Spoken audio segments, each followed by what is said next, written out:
Welcome to the Home Business Podcast with Richard Captain Henderson, publisher of Home Business Magazine, and Sherilyn Colleen, managing editor. This how-to show helps you successfully operate your home-based business. Greetings and welcome to the Home Business Podcast. I'm Richard Captain Henderson, your skipper at Home Business TV. And I'm Sherilyn, your co-host. Let's secure, foresee, and get underway. We love motivating startup stories on the Home Business Podcast. Today's guests, Lee Frey and Aaron Frey, researched the laundry care market and found a market gap.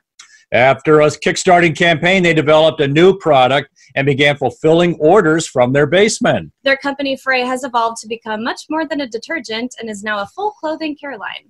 Lee and Aaron Frey have an exciting startup story to share with valuable advice for our listeners. So greetings, Leaf and Aaron. Welcome to the Home Business Podcast. Say hello. It's great to speak to you. Everyone, thanks for having us. Thanks for coming on our show. Great. Where are you connecting in from today? So we're connecting from Harwood, Maryland. Great. Cool. How's Maryland this time of year? We're actually just coming out from San Francisco, so it feels a little bit less like paradise, but a little bit less like Groundhog Day as well. I like that analogy with Groundhog Day. Man. Plus, the fall is definitely beautiful around this area this time of year, so it's a great time to be coming back. Wonderful. So you found an outdated stereotype in the laundry care industry that opened a startup opportunity. Leaf and Aaron, talk with us about capitalizing on this stereotype. Sure, yeah. So it kind of originated from this idea of personalization and almost customization as well, where we were men buying men's shampoos and fragrances and clothing products and using the same laundry detergent that our mother had been using. And not that there was anything at all wrong with that, but it wasn't a product or a brand proposition that resonated with us in any way, shape, or form. And so after kind of exploring this a little bit more, we realized that it wasn't just us feeling this way, and it truthfully wasn't just men feeling this way either. But this stereotype kind of originates from this idea, and this is an idea that's pushed by the industry, that generally women should be the ones doing laundry in the household. And we felt that was wrong, but that's kind of, again, what most of the current products are pushing. So although we're now a gender inclusive brand and we have products for both men and women, we started as a line for men based off of this idea that, hey, by creating laundry products tailored towards men, we could break down this outdated gender stereotype. Yeah, that's kind of fascinating because this is a great story because you went into an established long-term old market and carved out a new niche. So it sounds like we're dealing with an issue of branding here. It was not necessarily the actual technological product. It was more a brand and how it was being marketed and perceived and some old stereotypes, and that's what opened up the opportunity.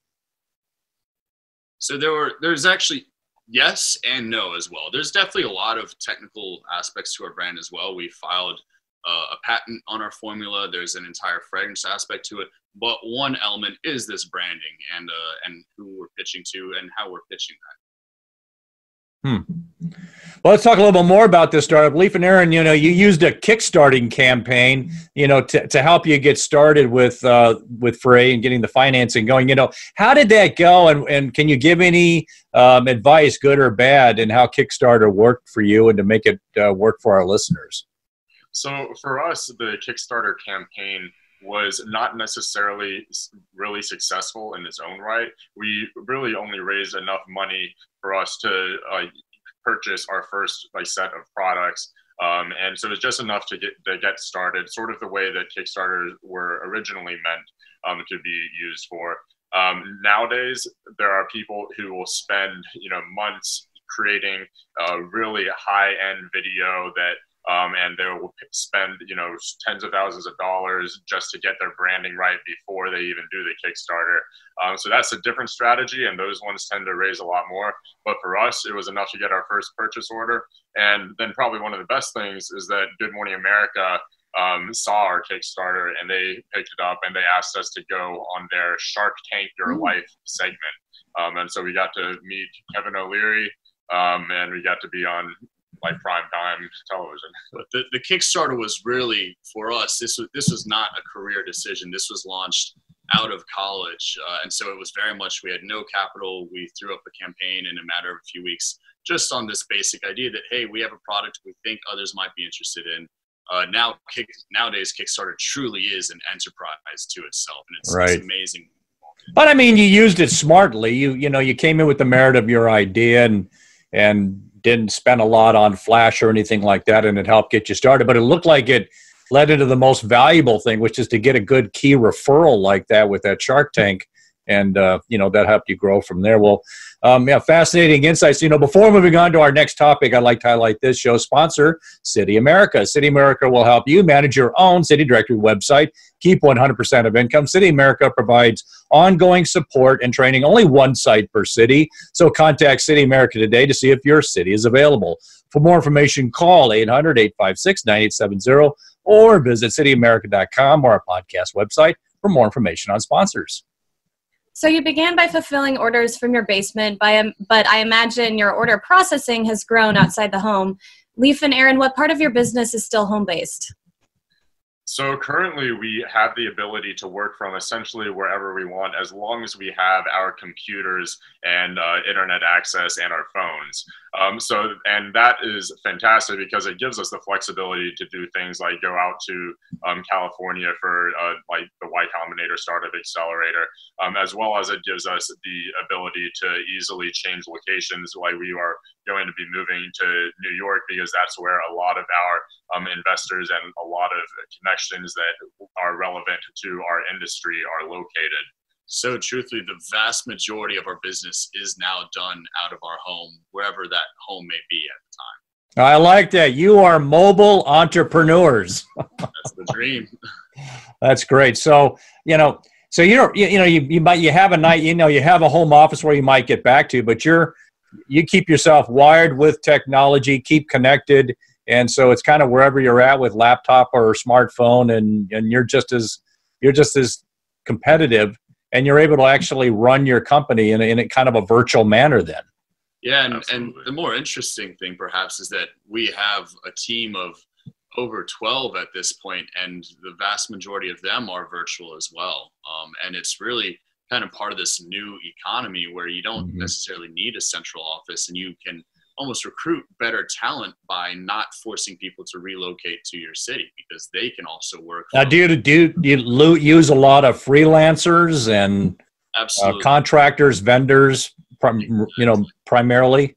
And that allows us to hire specialists in an industry as well, where we might hire a freelancer or a contractor who specializes only in email marketing for CPG businesses. And that means that they've been doing this for 5+ years. They've done this with countless CPG businesses similar to ours, and they're just experts at what they do, versus hiring somebody like maybe an actual CMO who's a jack of all trades and yet master of none. And we found that's a very good way for us to grow. It also saves a lot of time on the commute. So a lot of people will easily spend an hour getting ready and getting to work.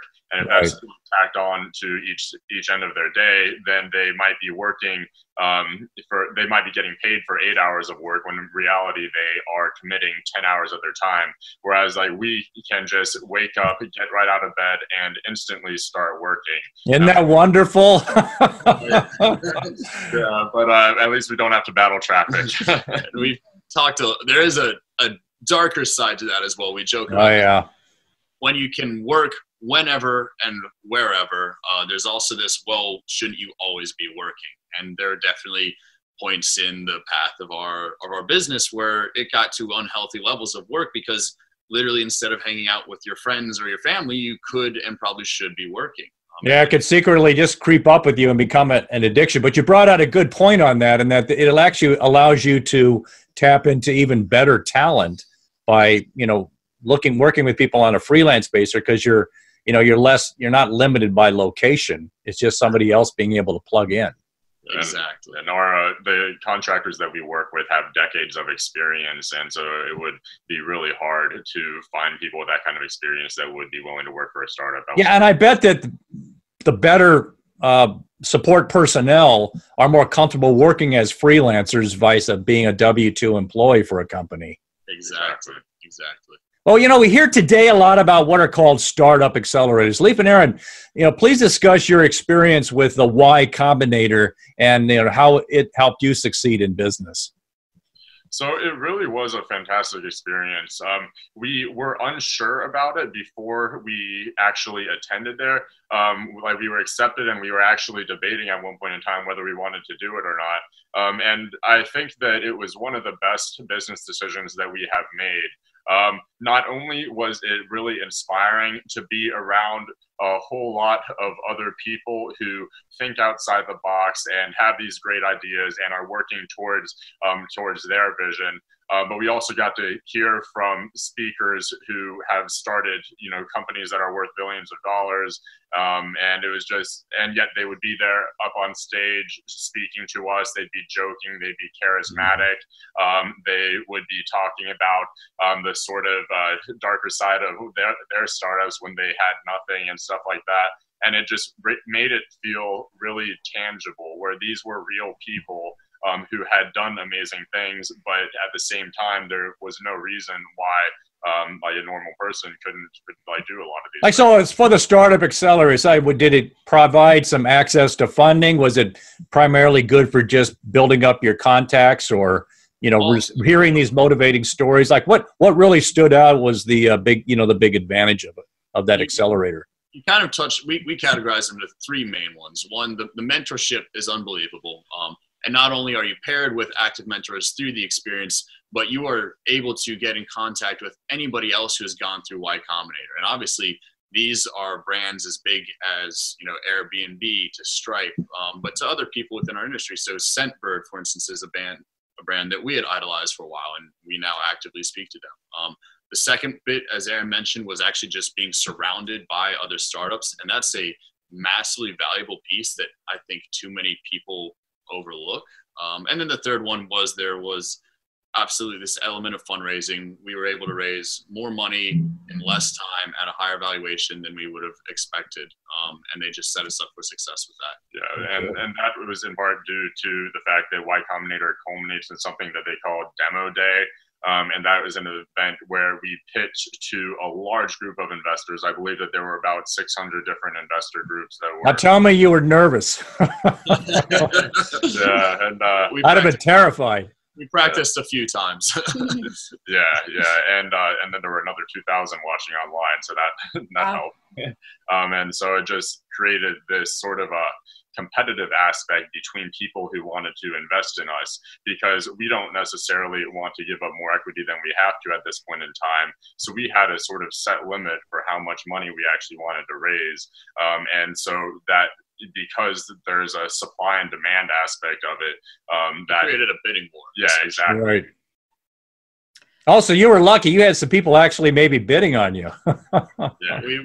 We closed around in under 10 days, which is incredibly quickly. We were very fortunate.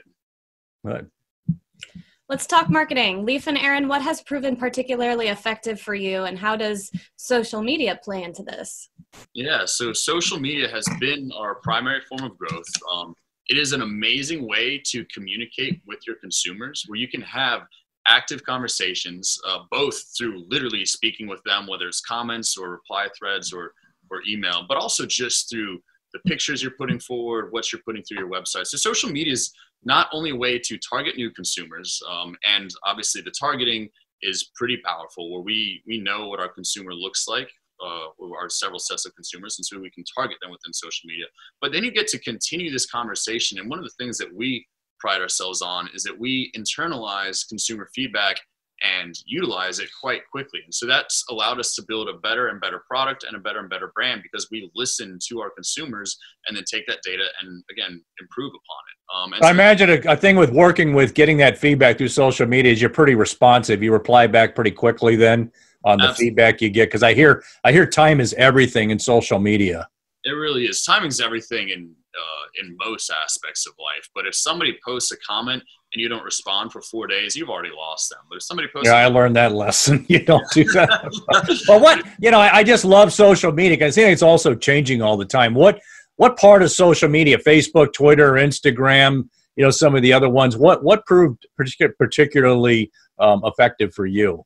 Yeah. And so what's interesting is that there are, Facebook is a totally different set of users than Instagram, which is a totally different set of users than Snapchat. And that kind of surprised us a little bit, especially because Instagram and Snapchat seem to be in competition, where Instagram brought out stories and Snapchat has Snapchat stories. So they seem very similar, but totally different demographics. So at first we were putting most of our eggs in the Facebook basket because it had amazing targeting, and you know, you can create literally audiences with like, hey, our consumers are 25 to 34-year-old people who live in cities. Yeah, they definitely have the demographics. It's amazing. Yeah, but what we quickly realized is that, hey, we can't just be using Facebook because we're missing two entirely separate massive groups of people who are using the other platforms. And so what surprised us was how little overlap there are between those, especially with Instagram and Snapchat. Really? So you mean you found a lot of your Instagram and Snapchat audiences weren't engaged at all in Facebook? Yeah, and even more so, the Instagram and Snapchat audiences didn't overlap. And there's a lot of data behind this now, but it was just like, hey, the Snapchat user is not actively using Instagram and vice versa. Oh yeah, I mean that's the tough dilemma even I'm facing in publishing is where are these consumers going? Because they're not necessarily making print magazines. They're you know, coming into other types of media and apps, and you're seeing the same thing also. You're bringing out that critical factor where it's not only looking at all the different forms of social media and online marketing, but finding out where your market segments are because they might not overlap very much. Exactly. The beautiful thing, obviously, with social media is that unlike print, you can track your ROI to the literal penny. And so for bootstrap brands like ours, that was absolutely critical because we had to know that if we were going to put in $100, we were going to get $200 back. And that's really difficult to track outside of a digital platform. I love that. That's the perfect word for a startup, bootstrap.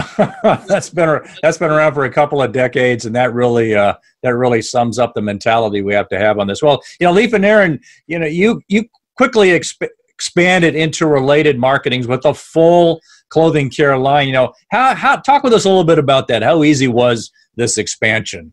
Yeah, so from the beginning, what we saw in the market was not just this like, hey, we want to make a different type of laundry detergent. It was this idea of like, hey, we want to change how people are looking at this chore. We're shaving, for instance. Harry's and Dollar Shave Club kind of turned it from a chore into a little bit of an art, right? And everybody's investing in their clothing. If it's not investing monetarily, it's just putting time and energy into picking it out and shopping for it. And so we kind of use this idea of a shoe care kit where if you buy a nicer pair of shoes or you invest in your shoes, there's often a shoe care kit that goes with it so you can take better care of it. People outspend on their clothing 4 or 5 to 1 as they do to their shoes, and yet they're washing it in generic detergents that don't resonate with them. So from the beginning, it wasn't a laundry detergent, it was a clothing care idea. And that's where we wanted to very quickly expand from just selling laundry detergent. But the key thing is it built on the foundation of your detergent, your cleaning, and that's what allowed you to leverage that and then succeed. Yeah, exactly. And another analogy that we like to make is that in the California Gold Rush, the people that tended to be more successful were not necessarily the miners. It was the people. Oh yeah. And so that's where Levi's came from. They were selling jeans to miners. So in this day and age, there's 1,000 new clothing brands that are cropping up almost every single day. That industry is booming. The menswear and women's wear industries are worth over $1 trillion. Luxury menswear is growing at 14% per year, which is actually is incredible. And so we are sort of targeting that gold rush where we are rather than creating a clothing company, we are creating products to better care for that clothing. So that's a good point to bring out.